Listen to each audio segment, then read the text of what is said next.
सबै अटिने मन, सबै भेटिने आँगन, देशको एउटा साझा छाता, यो हो जेसी जीवन, यो हो जेसी जीवन।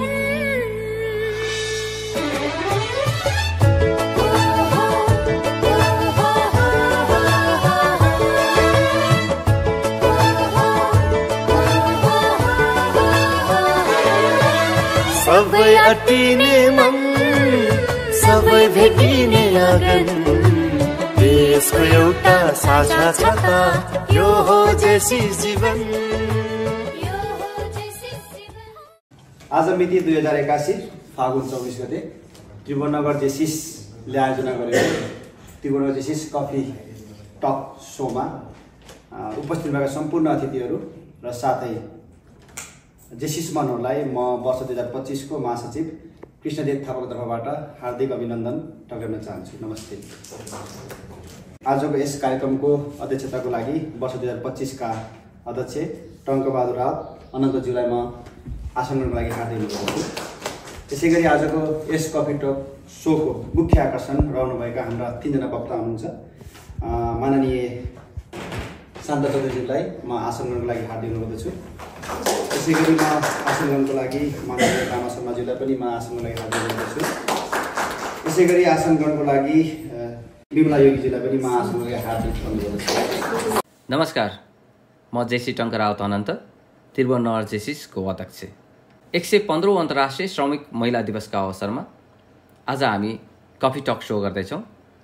जेसिआईको key action for brand awareness and visibility अन्तर्गत आज हामी यो कार्यक्रम गर्दैछौँ र आज हामी खास गरी महिला सशक्तिकरण नीतिबाट व्यवहारसम्म शीर्षकमा रहेर बहस गर्नेछौँ र यो बहसका लागि आज हामी माझ संविधान सभा सदस्य माननीय शान्ता चौधरी, त्यसैगरी संविधान सभा सदस्य माननीय दामा शर्मा र महिला अधिकार कर्मी आदरणीय व्यक्तित्व विमला योगी हामी माझ उपस्थित हुनुहुन्छ र यहाँहरू सबैलाई म कफी टक सोमा स्वागत गर्दै यो कफी टक सोको औपचारिक सुरुवात गर्न चाहन्छु। म सुरुमा दामादेवी जान चाहन्छु। माननीय दामा शर्मा, हजुर चाहिँ 2047 सालमा राजनीतिमा आउनुभयो। 47 सालदेखि 2081 भनेको 34 वर्षको यो लामो यात्रा। यो 34 वर्षको लामो यात्रामा साँच्चैकै महिला सशक्त भएर उहाँहरूको लागि निर्माण गरेका नीतिले व्यवहारसम्म छोयो त दिदी? सम्पूर्णमा नमस्कार। हामीले राजनीति सुरु गर्दै गर्दा, मैले राजनीति सुरु गर्दै गर्दा 2046 सालको सेरोफेरो हुँदै म अगाडि बढेँ।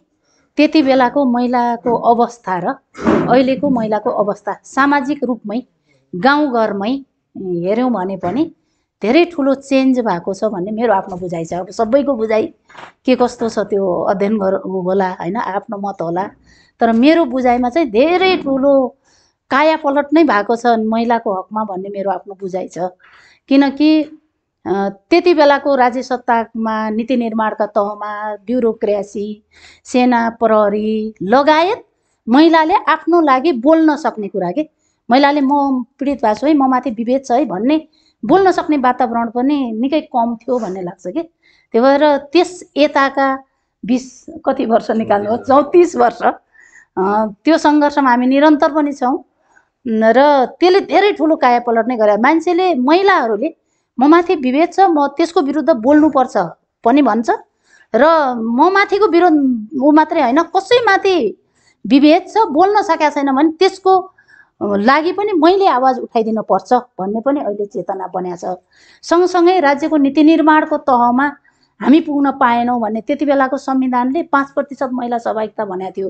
3वटा निर्वाचन गर्यो, 48, 51 को मध्यावधि र 56 सम्म आउँदा बल्ल तल्ल के 51 मा सकेन, मध्यावधिमा सकेन, पछि आएर 56 मा बल्ल 5% पुग्यो। स्थानीय तहमा 54 को स्थानीय निर्वाचनले एकजना महिला सदस्य सम्म सुनिश्चित गरेको थियो। अहिले हामीले मेयर र उपमेयर, अध्यक्ष र उपाध्यक्ष हैन, 2 जना वार्ड सदस्य लगायतको अलिक गुणात्मकै भन्नुहोस् न त्यो गरेका हौँ। नीति निर्माणको तहमा माथिल्लो प्रतिनिधि सभामा 5%बाट आज न्यूनतम 33%। संविधानले त सैद्धान्तिक हिसाबले समानुपातिक सहभागिता नै स्वीकारेको छ, तर व्यवहार त अहिलेलाई 33 भनेर त्यो समझदारीमा लेखेको कुरा हो।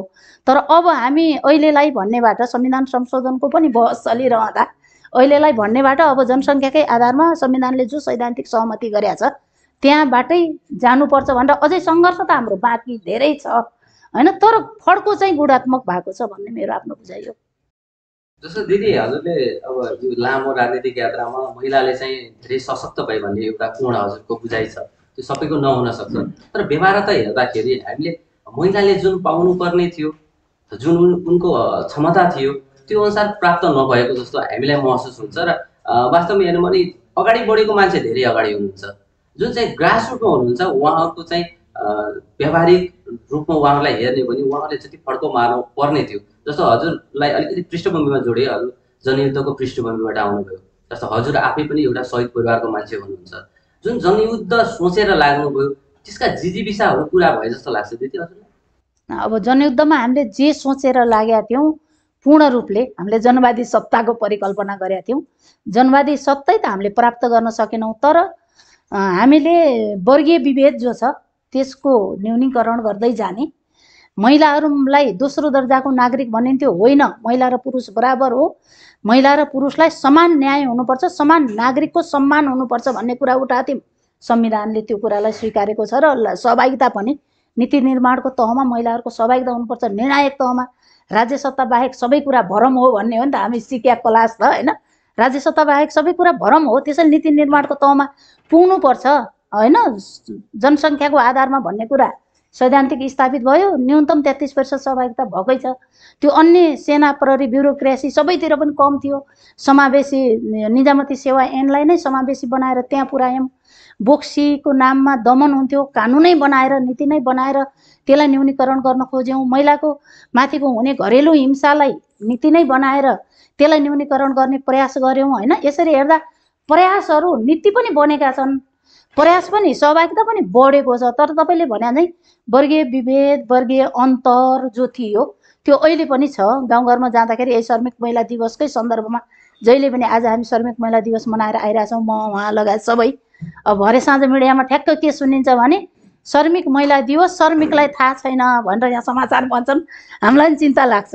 श्रमिक हामी पनि श्रमिक हो, तर त्यो गिट्टी फोड्नेसम्म अझै कार्यक्रममा आउने वातावरण बनाएको छैन, उसले समानता अझै पाएको छैन। घरेलु मजदुरहरू उनले अब सामाजिक सुरक्षा कोषमै सहभागी हुन पाएको छैनन्, त्यो प्राप्त गर्न सकेका छैनन्। कयौँ चाहिँ घरेलु मजदुरहरू एउटा खालको होइन, अहिले पनि कृषि मजदुरहरू समान ज्याला नै छैन। अब यो टाइपका विभेद त छन्, अझै सङ्घर्ष जारी छ। मैले भने नि त त्यो सहभागिताको हिसाबले नीति निर्माणको तहमा पनि त्यो जारी छ, तर 46बाट हेर्दा र अहिलेको समग्र हेर्दाखेरि त फेरि गुणात्मकता त बन्दै छ भन्ने लाग्छ।